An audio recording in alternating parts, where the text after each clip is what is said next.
Red Room. 6 million stories in the street. Nigga don't hustle, don't eat. No. I swam with the sharks and danced with the freaks. Got coke from the Cubans and smoke with the chiefs. Repeat. Live on stage, the sound. Orlando! So, is they ready? Yes. The sound. Orlando! You know. What's going on, party people? What is going on? We're back with another episode of the Sound of Orlando show. You already know who this is. This is your boy, Rome. And when we're coming on, you know, it's always about our city, our story, our sound. And we want to send shots out from Orlando to the entire country. We love what you guys are doing. And don't mind us, but respect us. This is where we at. This is what we're trying to do in our city. We're trying to bring awareness to our city. This is what we do out here. I don't know what they're doing across the street. I don't know what they're doing, you know, outside of this county, Orange County. But I know what we're doing, and we're trying to give our city its due for once in our city's existence. Bring light to our people. It don't matter if you're hip hop. It don't matter if you're rock. It don't matter if you're punk. It don't matter if you're reggae. It don't matter what you are. If you represent our city, we are going to put you on the show. This is what it's about here. Shout out to everybody that is tuning in right now. Shout out to my man, my brother from another mother. Work on the check-in, bro. We love you. You already know. Orlando, brother, this is what we're talking about. Our sponsors of tonight are the legendary DJ, promoter, and graphic design artist in the city. If you don't know that man, you better find out. Ask somebody. This man is legendary. So when you get whatever you're going to get, best believe it's going to be legendary stuff. I even dealt with him with some of the shirts that we've been printing up all over the city. Man, it's just a beautiful thing. Hit that man up at 5stargraphics.com. Jesse Jazz, you already know. Shout out to my brothers from another mother, Red Rum. There will be a world premiere video tomorrow. Red Rum, tomorrow at 6 p.m. We're going to be world premiering their new music. They have a new project out, Mark of the Beast. You've been seeing some of the commercials for it. They will be on tomorrow. And we will have an interview with them as well, 6 p.m. tomorrow. Do not forget it. And if you need any music from these two rhyme animals, The Incredibles, go to their website, redrumaod.com. Look the people up, man. Talk to them people. Get the music. It is the sound of Orlando, and they are the sound of Orlando for real. Now, before we get to our next guest, I'd like to say thank you to everybody that has been scooping up shirts. They're literally flying almost completely out of colors. So if you want any of the color versions that we got, I got a version 3 and 4 that are available. Very limited. I might have maybe 4 left. If you want to get your hands on the document, the scroll, the billboard, the moment, the proof that we did this in the city, the evidence that this happened, that we were bringing the entire city together, kicking and screaming, hit us up at thesoshow@gmail.com. DM me. I take Zelle, I take PayPal, you know, and if you're local, we will deliver. If you're not local, we will ship all over the country. Shout out to Delaware, Baltimore, Maryland, New York, Denver, Chicago, Missouri, California, Texas. I mean, we're all over the country. These shirts have been flying, and I like I said, I want to thank everyone that have been contributing to this moment in history, this moment in Orlando hip hop history. We want to thank you from the Soul Show. Okay. Now, speaking of shirts being printed, I was put on to this next guest by a shirt that my man's had put me on to. Shout out to DJ Nigel, one of the legendary DJs in the city. He has been on the show, and as soon as I seen the shirt, I was just like, boom, this is what I'm talking about, man. This is what you call revolution. Revolution shirts. Things that you remember where you got the shirt, you remember what the shirt says, and it just fits who you are. It said white supremacy is terrorism, and it just blew my mind. I was like, dude, I got to have this shirt. Where can I get the shirt? And then, come to find out, they're a local company, and they do a lot of these kinds of shirts, and reached out to them. They, did a little sponsorship, sent some shirts over, and I was very honored to even wear those shirts, man, because like I said, I'm about, having things with messages, like my wardrobe is a message to you. It lets you know that I'm here. It's not so much about how much I paid for it as much as it is what that particular piece of garment means to me. And so I got to talking with these brothers, and man, these are the kind of people you want to get to know in the city. They're out here. They put a little t-shirt company, a clothing company together. They're out here putting stuff out in the streets. They're, one's a graphic artist, band member / artist, and then the other is a tattoo artist, and they just collab. They got together. This is what I'm talking about. Unity, partnerships, coming together as people. They just did that and created this ill-ass clothing line in the city. If you don't know, you better ask somebody. They are known as Will Punx. Give it up for Orlando's own Will Punx. Let's go. Here we are. Yes. How you doing, man? Man, welcome to the show. Yeah, thank you. Thank you so much for having us. Oh, you already know. Hey, and I like what you just did. I like what you just did. Because maybe what it is to get both of y'all, if y'all scoot back, then it probably will capture both. Yeah, let's see what it does. Yeah. There we are. That's a whole lot better. Yeah. That works. Yes, welcome to the show. Thanks so much for having us. We really, really appreciate it. And we can't tell the story without telling you guys the story. It's this. You guys represent our city and what you guys are doing for the city, bringing awareness not only to obviously we all got to wear shirts, and it's about what you're putting on those shirts that are the most special things that we can all kind of be like, yo. This is what I'm talking about. This is our city. This is dope. This is artwork coming out of our fucking town. Let's support this. Let's get behind this. Now talk about how you guys met, and each one of you could take this question. How did you get started in the world of art and trying to express yourself through art? You go ahead. You go first. All right. Mike and I started hanging out about 30 years ago. I was still in high school. We just met through the punk scene and just became friends. And I was playing in bands at the time.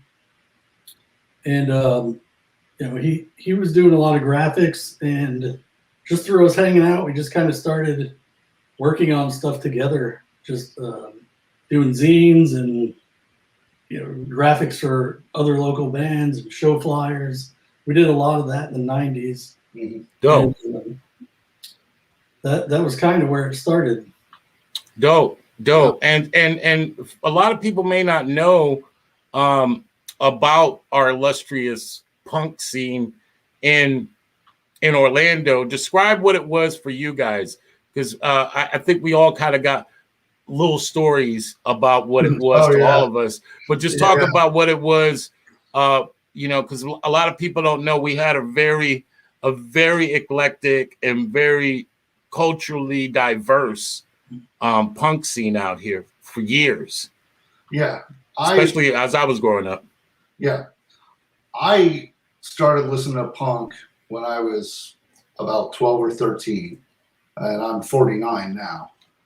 Right. Went to my first punk show at 15 at Visage, which was off of North OBT, which had originally been in downtown Orlando and was originally called Electric Avenue. Man, you better stop the presses. This is why we're talking. This is why we talking. And I used to go there. No, Electric Electric Avenue was a punk club and a hip hop club. Yeah. Let's go. Continue. When I was in middle school, when I was like 13, 14, I was super into breakdancing. And Yes. every weekend, me and my friends would go to Electric Avenue.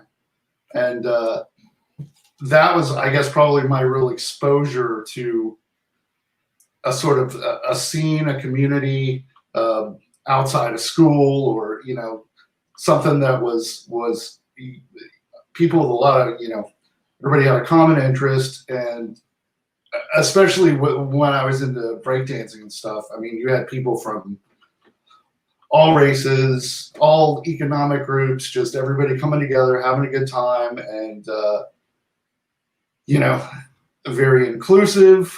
Not to say it wasn't without its strife, but that was my first experience with, I guess, with something bigger than myself. That's, you know, formed around music and fashion and underground culture.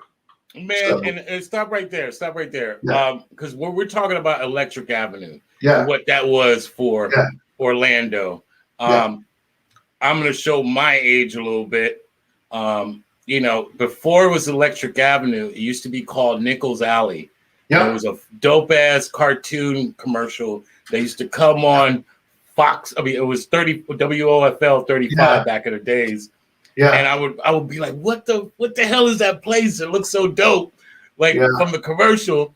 And then it became Electric Avenue, and they were using that damn song from Eddie Grant. Yeah. We're gonna rock, bro. And you know, like, that was everything. I was too young to go to that club.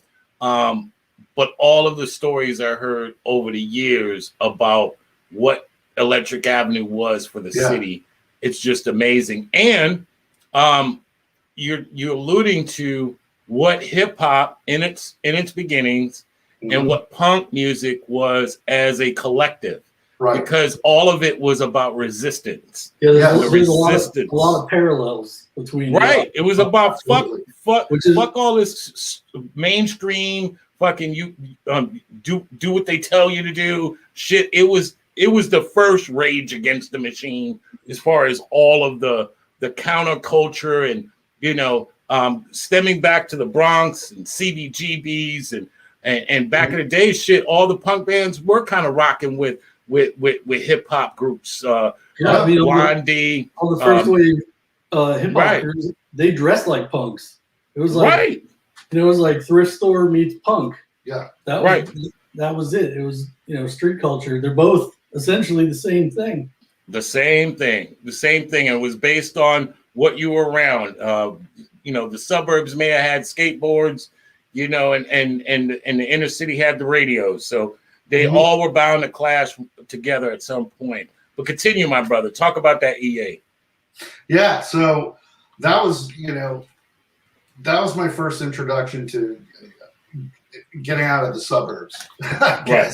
You know, I can still break dance too. Yeah, but I unfortunately have really good insurance. So I heard that, brother. Yeah, so there was that experience, and actually, it's funny because my very first show I went to was Nucleus, the band that did Jam on It. At the Sun State skating rink that was over on look at here, bro. Yeah. Yes. I was there, and then my first official concert, you know, was at Visage. After it became Visage, I moved to North OBT, which was Crumbsuckers, which were a New York band, and Genitortures, which were a local band from here. And then the next show I went to was BC Boys and Run DMC at the Orange County Civic Center when I was 15. That was the Fresh Fest. Yes. Yeah. So, yeah, I came up in both. It's like I was, And shout out to Visage. Yeah. Because, yes, it was a new wave bar for a while, and then it flipped on certain nights to start doing, hip hop and club and. Right. Man, that parking lot, bro. That parking lot seen many fights. Oh yeah. I tell you that, bro. That was And a fight. That was a fight club. I think everybody got a fight in that. yeah. I think I probably was in a one or two. Yeah. But I heard that, man. I was there many a night when them lights came on. Yeah. And everything was just shut down. They would turn on all the lights, and then there were only 2 exits. And it was just like really. So each people would come out, and them 2 exits, and they'd be facing each other. It was holy hell afterwards. It was like fight on. You always see some shit you wish you didn't see when those lights came on. I heard that. Right next to that Rhinemore Drive-In. Shout out to that. Oh yeah, Rhinemore Drive-In. Yeah. So yeah, you guys were exposed to that early and seeing what that was about, and kind of like you said, the counterculture. That kind of came back to downtown because there was Barbarella's, and then we had that Wall Street for a while where it was a lot of eclectic stuff going on down there, Yab Yums, stuff like that, and talk about how you got into the art now and actually participating in this culture from a music standpoint. You can go ahead. Yeah, I started. Well, I've always made art in some form or another since I was a little kid. It was pretty much what I decided I was going to do at a pretty young age. Yeah, and then just from playing in hardcore bands and punk bands, that's everything is DIY. It's like everything we did ourselves. So we would work on just trying to get like a style of design or art that looked like what was happening at the moment, but it was kind of had our own signature to it. Right. I ended up going to college for 1 year. I went to art school in Savannah. I dropped out and moved back to Central Florida, and I started tattooing right after that. That's what I've been doing ever since, and that's my full-time gig. I do other stuff on the sides. I curate art at a few different locations in town. I used to host some art shows.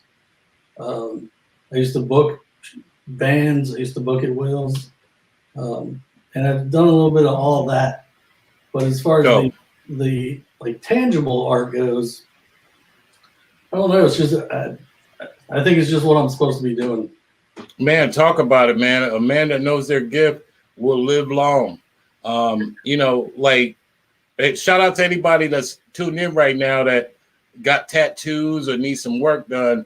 Talk about the ups and downs or what it's like to deal with all these different personalities as a tattoo artist, and what's some of your harder jobs? Like, how do you, tattooing, I have to believe, is like a very weird gift, if you will, because unlike most canvases that are still, you got a moving canvas. Like, it's definitely weird. When you first start tattooing, you hit a point immediately, and then maybe 2 or 3 years in where you're like, shit, can I do this? It's just such a weird concept, and it's an odd feeling to be actually physically putting a tattoo on someone. Right. Once you get past that, it's like any other trade. I think you figure out how your machine works, how to do every part of the body is different to tattoo. Every person has different skin. So as soon as you start a tattoo, you have to really that first 1/4 inch line. You have to figure out how to navigate your way through the rest of this tattoo according to what you're working on. Right. How fidgety somebody might be, how talkative they might be, you name it, how terrible their skin might be. It's right. all kinds of factors. Some people break out. some Yeah. people may have some sort of, you know, you hear this all the time. Don't drink or be high when you get a tat. Yeah. Is that true? Yeah, absolutely. And for our dumbasses out here, and I mean that lovingly, for people that just don't know is what I'm saying. Why not? Well, if you drink, it thins your blood. The alcohol thins your blood, so you're kind of fighting the pigment to push it into the skin. You're fighting the plasma because you'll just weep. You know, that's why when you see somebody that's trash and they get in a fight, they get cut, they bleed everywhere. You know, that as far as being high, it's just mostly being able to kind of focus on what you're doing and not be a pain in the ass to me.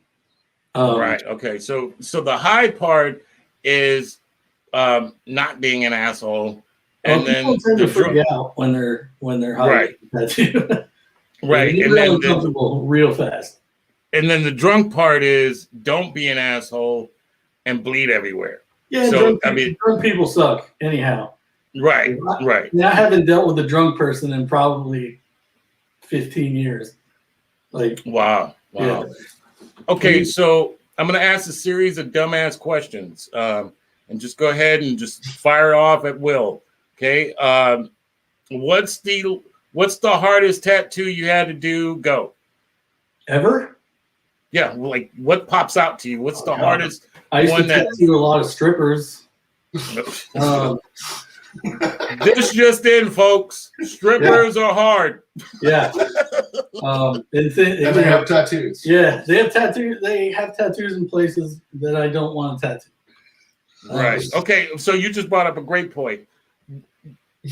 Does it get awkward where people ask you to tattoo in places that there's a thin line? It could go either way. You are working. It is a job.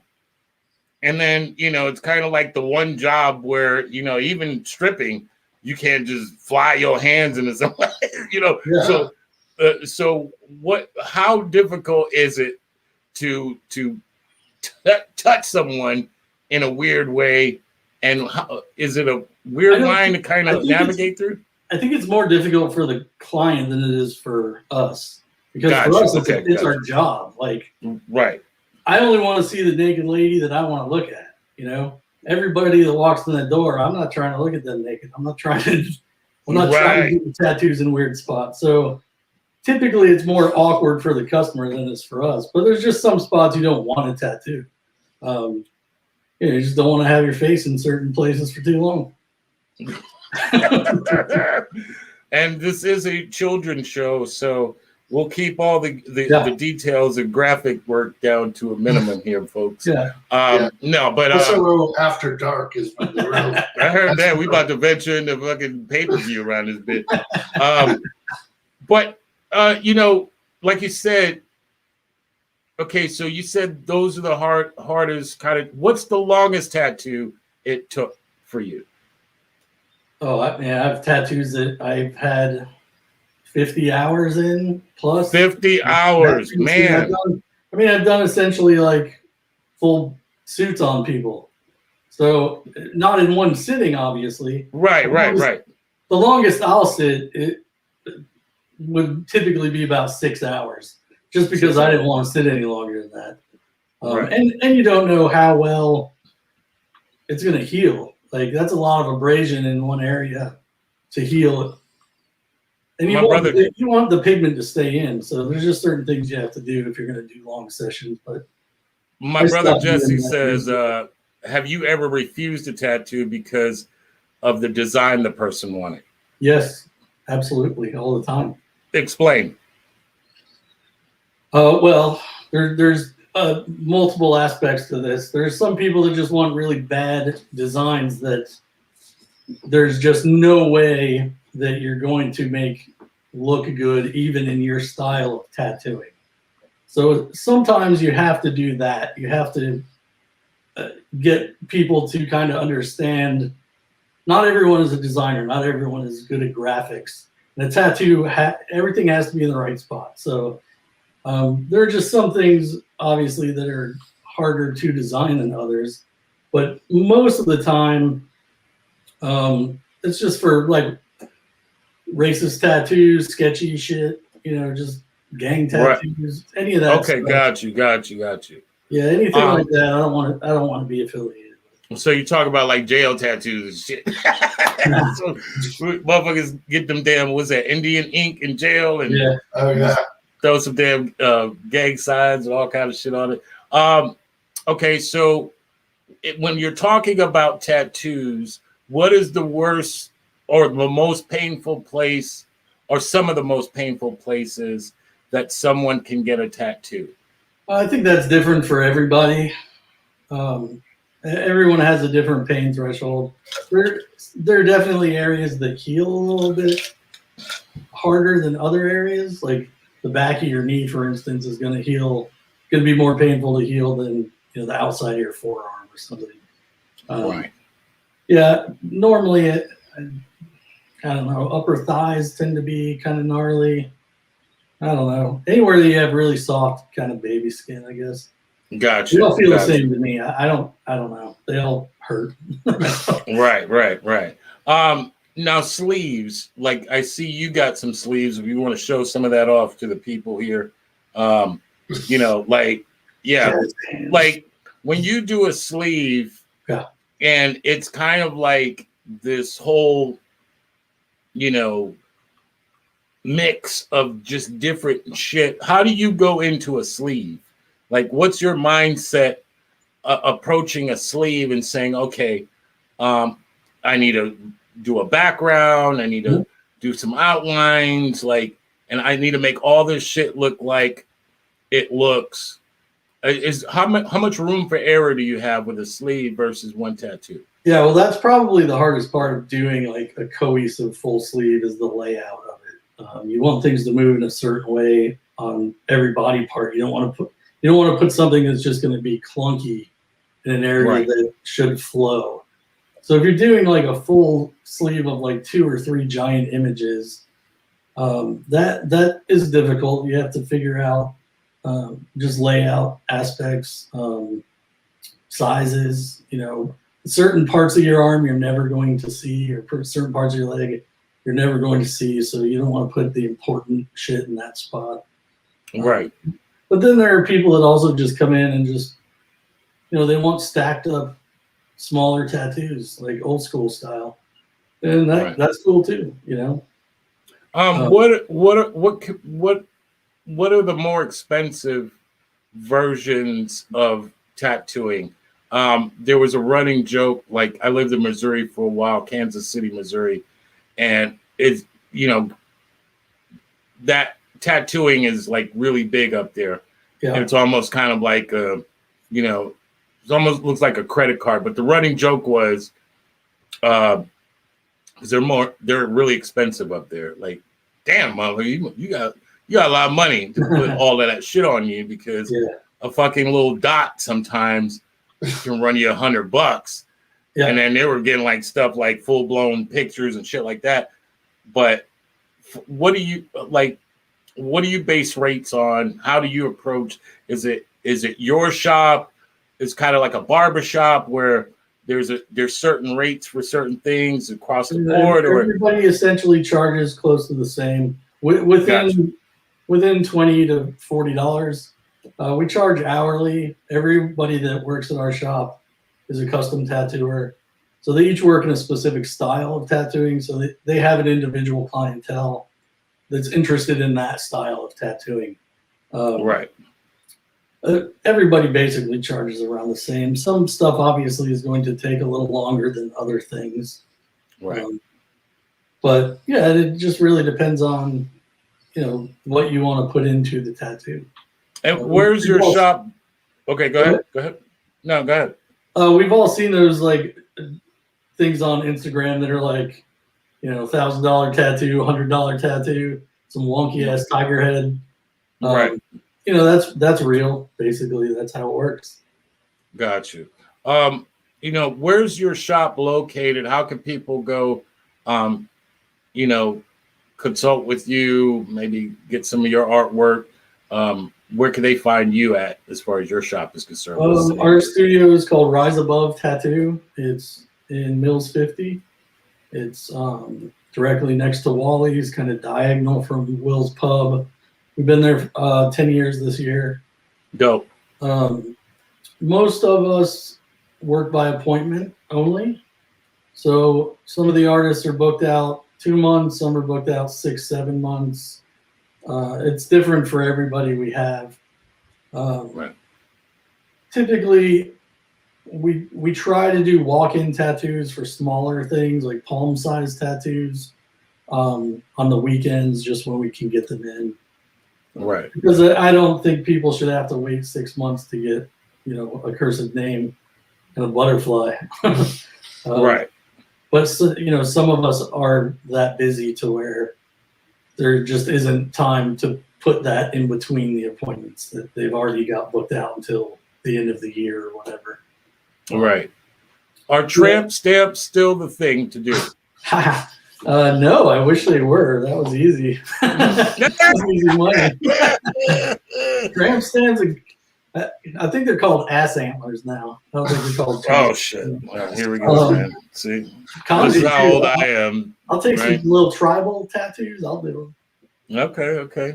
Now talk about how you guys came together and partnered up for this thing we call Will Punx. Yeah. Oh, okay. Well, I was living up in Philadelphia up until about 4 years ago. I moved up there with my then fiance. We ended up splitting up, and I moved back here. And of course, Scott and I, as he said, we've known each other for 30 years. And that's the city of brotherly love, huh? So it wasn't no love over there. It just wasn't. I loved it when I first moved up there, but I just, one of the big things was the winters. I hated them. They were brutal. But I can't stand Philly as far as their infrastructure, man. But yeah, I would begrudgingly move there for the fucking food. That food is completely incredible. Yeah. Well, I can't argue with that. But yeah, so I ended up moving back here because it's where I'm from. It's, my family, my friends are all here. I tend to be, I'm a bit of a hermit. So I pretty much made no friends up there. I didn't know anybody other than my fiance. And this is how I am. I'm a crotchety old man. I'm not real social. So it's like, I couldn't make new friends. I couldn't integrate into that different location. So I ended up moving back, and Scott and I talk all the time. And even when I was still living up there and I'd come back to visit, we were always talking about one day starting something, right. Some kind of venture. Something art related was always kind of the plan. But so, I'm trying to think of how it actually even kind of manifested itself. I don't know. We've always been designing shirts, whether or not we were actually making them. Yeah. Just shirts that we would want.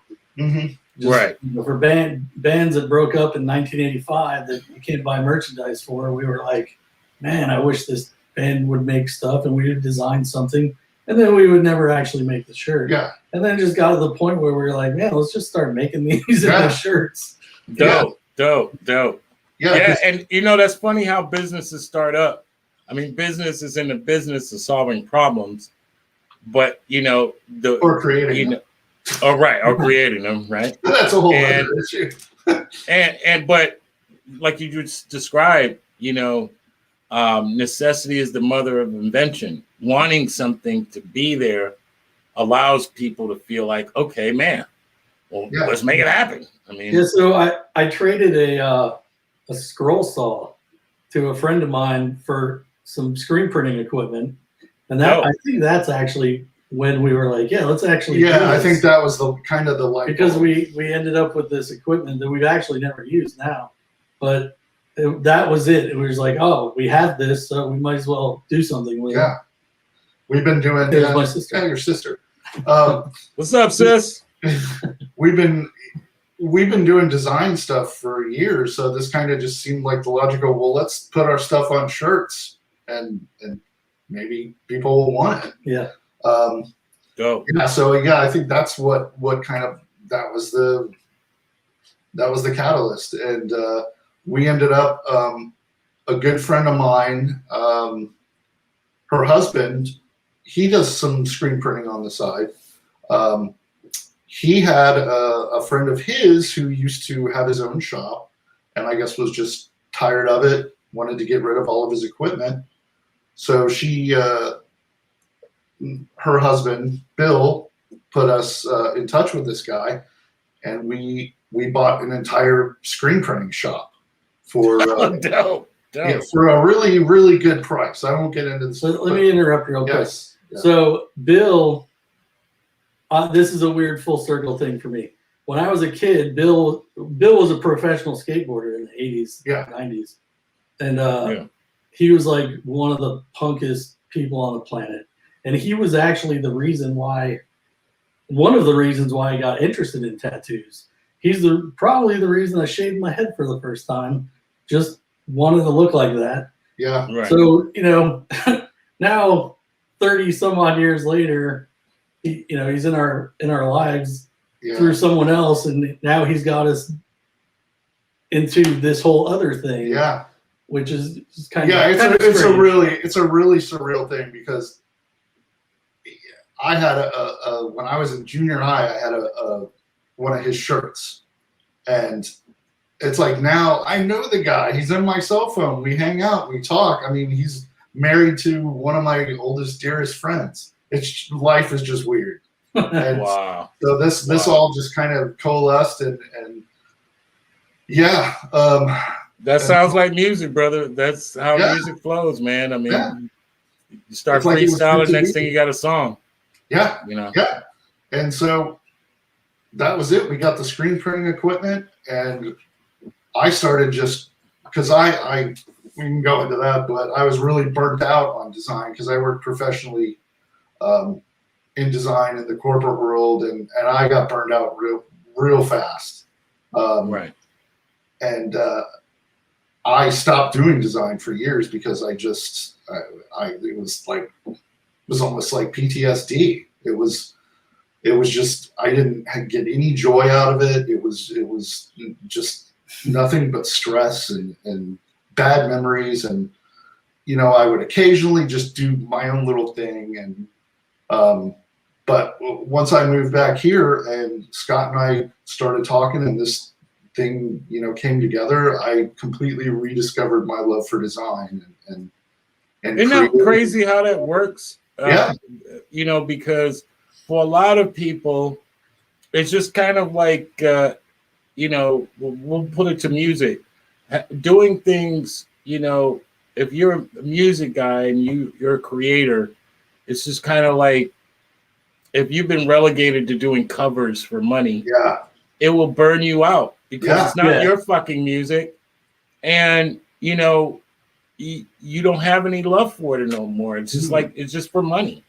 Yeah. And that's what it became. And right. There was no joy in it. I got into design because I enjoyed it. And then it just turned into a job. Yeah, it did. It just turned into a fucking job. And it's the curse of passion for something. Yeah. Right. You work so hard to get good at something, and then it turns into your job and you hate it. Yeah. But a lot of people take that point and totally associate their gift with that bad time, and then totally just give up. Right. To reinvent yourself or to go back to the basics where the love was. Right. Kudos to you for doing that, because that's really, a lot of times that's the hardest thing to do. Certainly. But, I got to say there were a lot of circumstances, that beyond my control, they kind of just fell into place. And, and it kind of happened. And I'm grateful because, I loved design for so long. And then I got to a point where it was just a total, I didn't think I'd ever do it again. And now here I am right back into it. And it's like I'm, 15 again, throwing zines together in Kinko's, cut and paste, and just Shout out to all my Keiko's, pasties, tapings, we and both copies. worked yeah, we both worked at Kinko's together. I actually too. replaced you, didn't I? Yeah, you probably No did. shit. Yeah. Yeah. Yeah. Another friend of ours, John, and I we went and applied at the same time, got hired at the same time, and my employment record is not stellar. And so Right. I was like, I think after a few months, I was like, yeah, I'm going to do something else. And then Scott, Yeah, and then when I left, the Kinko's was like, why are we making so much money now that Scott doesn't work here anymore? because Every record sleeve, every flyer, we were just making shit. Yeah, because I would go up, Scott and John would work third shift, and I would go up there long after I moved on to other pursuits, and I'd go up there and work on my zines, and I mean, robbing them blind, essentially. I heard that. Which is like, I mean, Oh, you know Cub? Cub, yeah. Shout out to Yeah, Cub. so he worked there right after I did. That's how I know him. Oh wow, man! It's Shout out to like- Cub. Yes. Yeah, it's funny. Like half the people in the underground and indie scene here all worked at Kinko's in the same 5 years. yeah. Well, I used to live at Kinko's. We'd be in there Oh, trying yeah. to make flyers for clubs, and and that was before all the computers. You had to piece all that shit together, Oh, yeah. paste, and man, you took me back right there.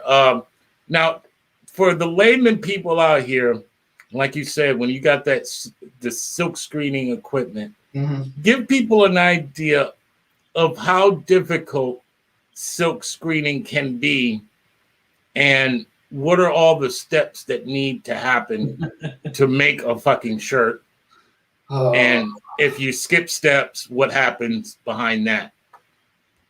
Do you want to take this, or do you want me? I don't know. I still don't even know all the steps. Yeah, to be we're honest. still. I mean, we're kind of just. I mean, we both worked kind of in screen printing in the past here and there, Yeah. but we're still kind of learning.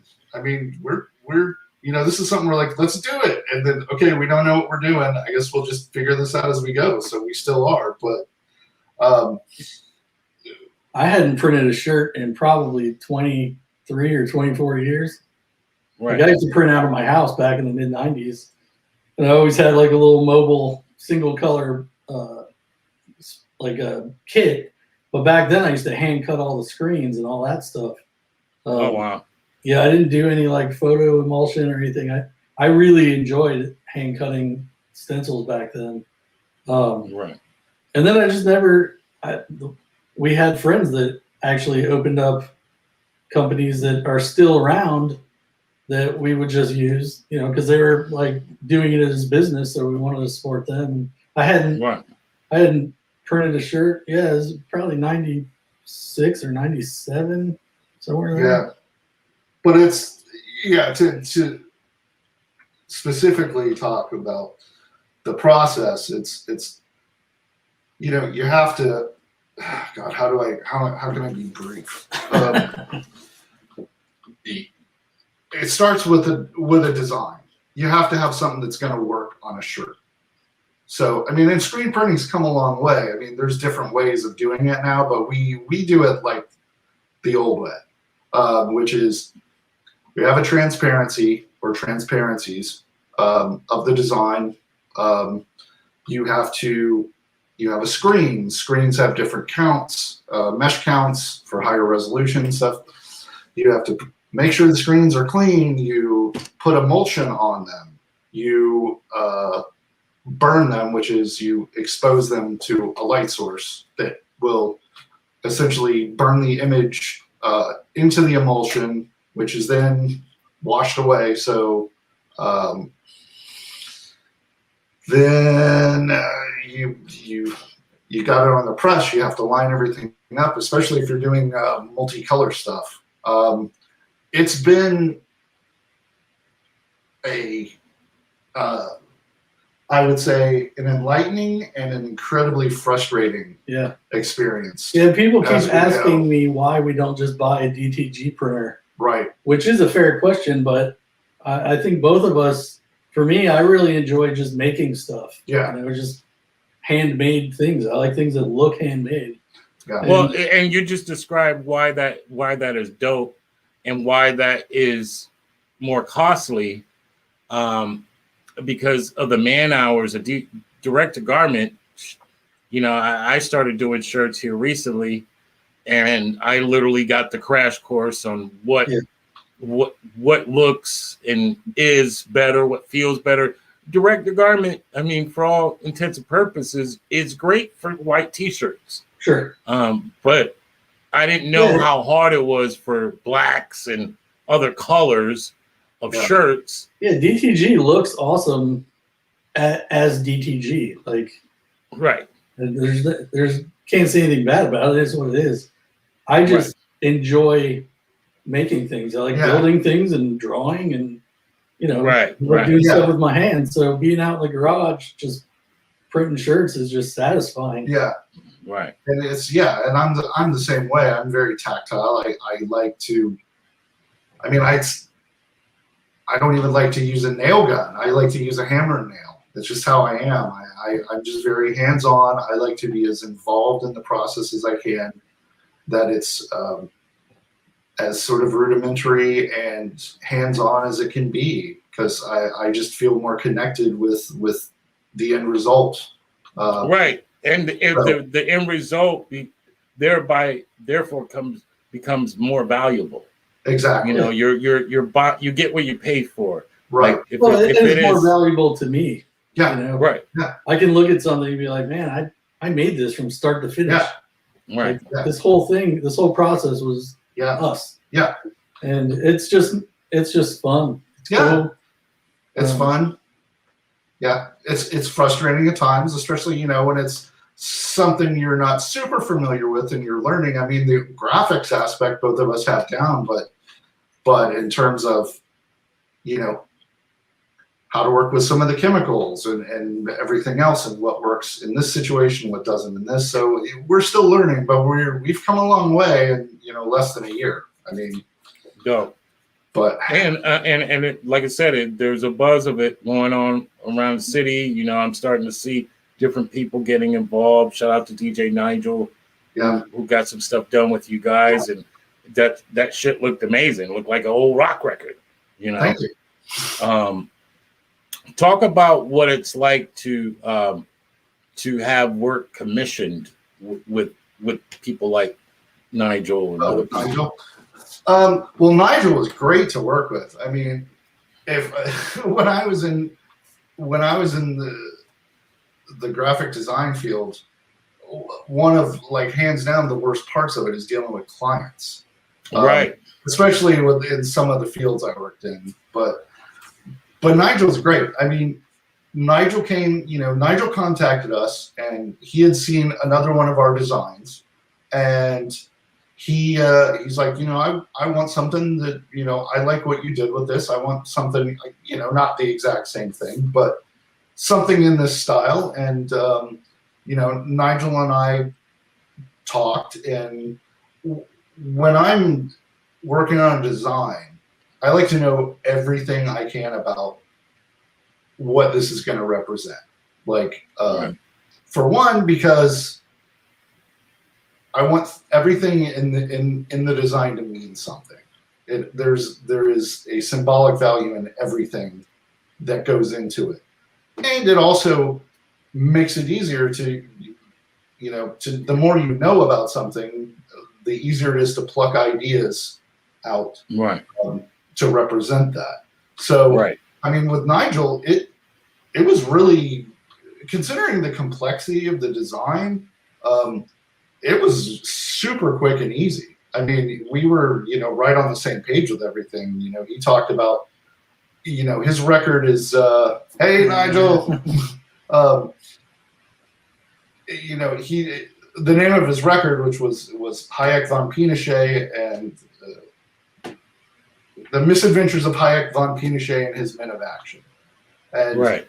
So it's like, okay, Pinochet, the fascist coup in Chile, and Hayek, the big conservative economic icon. Stuff everybody knows. Right. Right.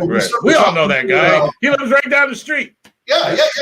So we started talking more about different iterations of fascism, because everybody knows Hitler and Mussolini, but there's a lot of other stuff that unless you really start digging, you know, the average person doesn't know. So we talked about stuff. I put stuff with Franco in Spain, Botha in South Africa during the apartheid era, and trying to put in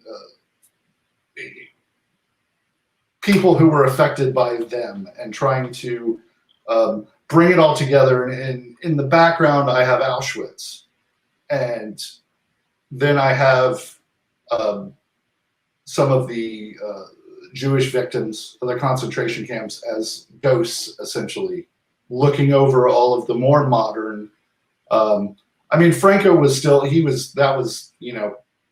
were allied with the Nazis, but as things came forward with Chile and South Africa and like I said, different iterations of fascist and racist regimes, and how it's all just spilling out and rooted in economic theory and eugenics, discredited science, and so Nigel and I really, I got where he was coming from, what he was trying to do. It didn't take much. I mean, we went back and forth a couple times, and but it was also really easy that Nigel had seen my stuff and liked my style. So I kind of found out what I could from Nigel, threw a bunch of stuff in. We talked back and forth, and it came together great. So it was great. If I had clients like Nigel way back when, I'd still be doing it professionally. But well, I guess now I am again, in a different capacity. So well, this history of fascism has been brought to you by Will Punx and what they do over there. How did you get to the name Will Punx? Describe that. That was what's funny about that is it was something I came up with when I was living back in Philadelphia. I liked doing satirizations of corporate logos and things like that. And I'm not a big fan of Goodwill because they're a company that likes to portray themselves as a charity. They're a business. But anyway, so I wanted to just do an inversion of their logo, Goodwill. And I was like, well, I'm angry and I'm going to just take this and make it ill will. So it was exactly the same. I did that years ago. Dope. So years ago, and then Scott and I, we were talking about what do we want to call this? Yeah, I mean, coming up with a name for anything is the hardest. Yeah, it is. Yeah. So we're throwing all kinds of names back and forth, and then I was like, well, why not Ill Will? I cannot. That's how it happened. It's also very close to his breakdancing name. Yes. I heard that. Which was Chili Willy. Oh man, hell no, man. But dope, that's dope, man. For all you people that thought businesses are people. Yes, shout out to Mitt Romney on that fucking joke. Yeah. Businesses aren't people. Yeah. But I think that's dope that you kind of took something that, to your point, has this representation in society as one thing, and then flip it on its head. Yeah. And I see that same kind of delivery in the messages that you have on the shirts. Like that one shirt that I love, white supremacy is terrorism. Mm-hmm. That's right in your damn face. You ain't running from that. Yeah. Yeah, and that's it's funny with that. We made that shirt for my wife. She had ordered one. I mean, it's something we all think already. Right. So right. She orders this shirt online, and it comes and it says "White supremacy is terrorism," like maybe 3 inches on the pocket print. We're like, "What the hell is this? That's not something you sneak onto the front of a shirt." Yeah, right. That is that you put that big. Yeah, like what's the point of even having that? It's like, and punks in hip hop, neither's shy about confronting things. And hell no, our shit is in bold. And that's like, well, we made her a shirt. And my wife is also not shy about that. Yes, no, his wife is not. And Right. so we made her that shirt. Yeah. And then it was just like, people were like, yeah, cool. So we just started making them. And that's one of the shirts we sold the most of, which is great. I think that's, I mean, like I said, that shit is right in your face. Yeah. It's a debate, a conversation, an argument. It starts that's the fucking icebreaker. You wear that, and it's gonna break all the ice wherever you go. Yep. And you know, I think that's amazing because once again, it requires a level of vision for what you guys want to do. Most people like to play shit safe, draw within the lines, don't create no waves. Yeah. You know, but it's amazing, like I said, and that's why I had to have you guys on the show, because we need to highlight voices like you guys in the city who are taking those steps, who are saying fuck the system, fuck drawing in the lines. We got something to say too. Yeah. And we need to be like Voltron out here in the city. Yeah. It don't matter where the fuck you come from. It don't matter what your background is. It don't matter that you guys are on Mills and you know, these people on the South Side. Like, we all have a vested interest in letting the entire world know that we exist out here. We're all on the same side. We don't live at Disney. Yeah. None of our addresses say Disney. No. No, and metaphorically, we're all on the same side of the line. It's just that we're spread around, and that's the thing is we're going up against some pretty formidable opponents. Yes, we are, and nobody ever get that fucking twisted. Yeah, and that's the thing is our power is in our unity. Our power and our numbers. We have the numbers are on our side. We don't have the resources that they do, but we've got the numbers, and with the numbers, it's a wrap. If we decide that, okay, we're sick of this shit. Things can be better. Things should be better. Let's do it. Let's change this. So, man, this is amazing, man. I'm so glad I had you guys on the show. Where can they find your work? How can they reach out to you if somebody wants to commission some work or purchase already existing work? How can they reach out to you? Our website is Will Punx, PUNX, .bigcartel.com.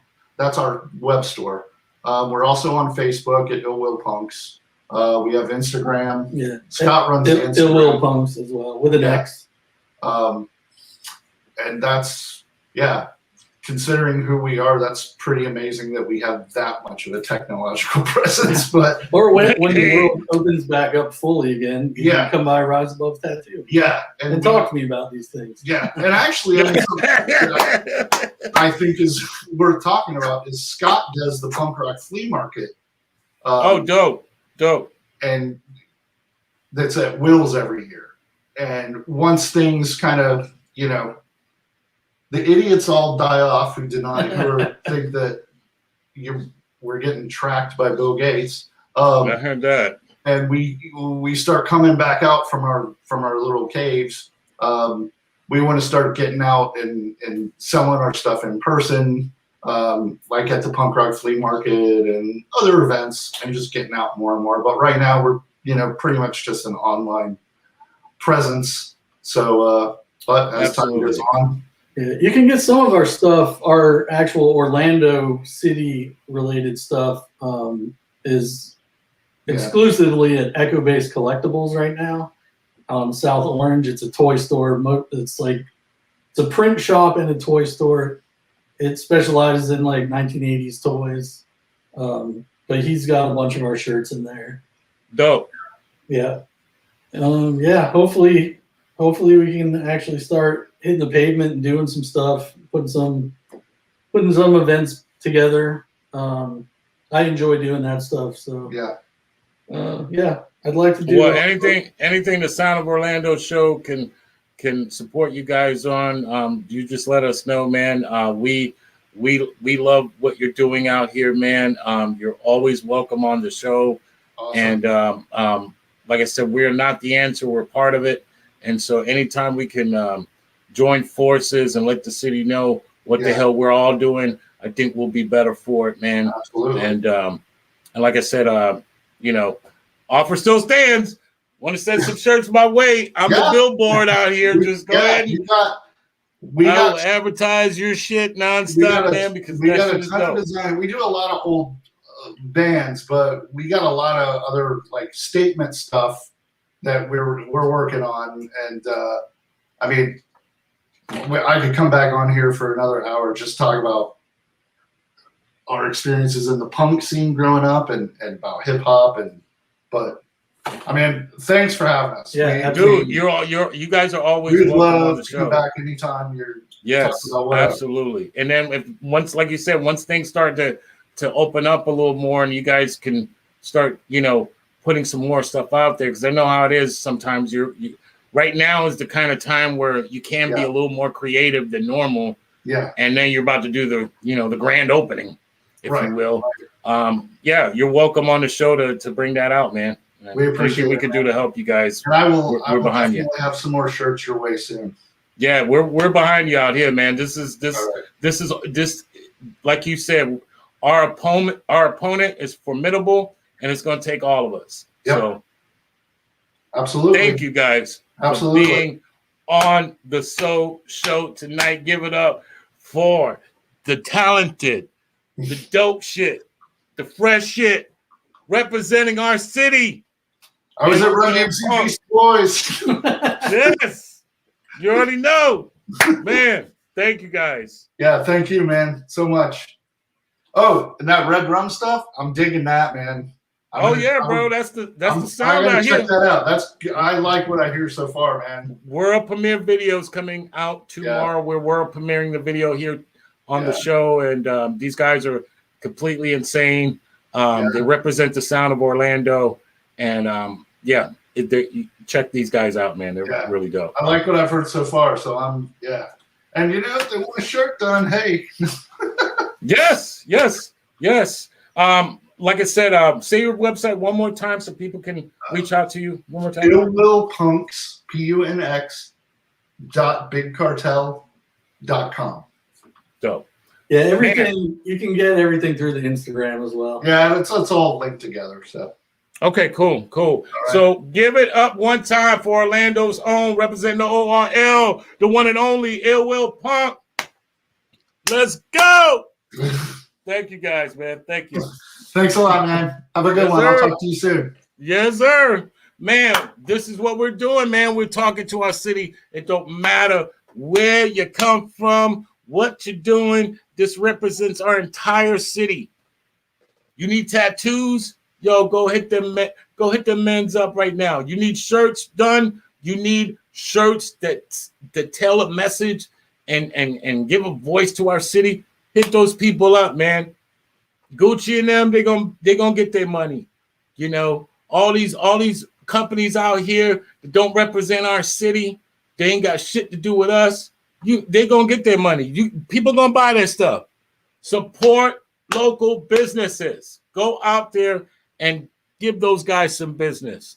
They're good people, and they got some dope shit for our city. So shouts out to everybody that was tuning in tonight, man. We love all of you. Shout out to my man, Nigel, a.k.a. Kurt Rambert. Shout out to Jesse Jan. Shout out to Michelle. Shout out to Nicholas. Shout out to Brian. Shout out to my man, Strange Flow. What's good? Shout out to my man, Ant One. Shout out to DJ Shu. Shout out to Work, man. Thank you for tuning in tonight. This is the Soul Show. And like I said, we got a world premiere tomorrow.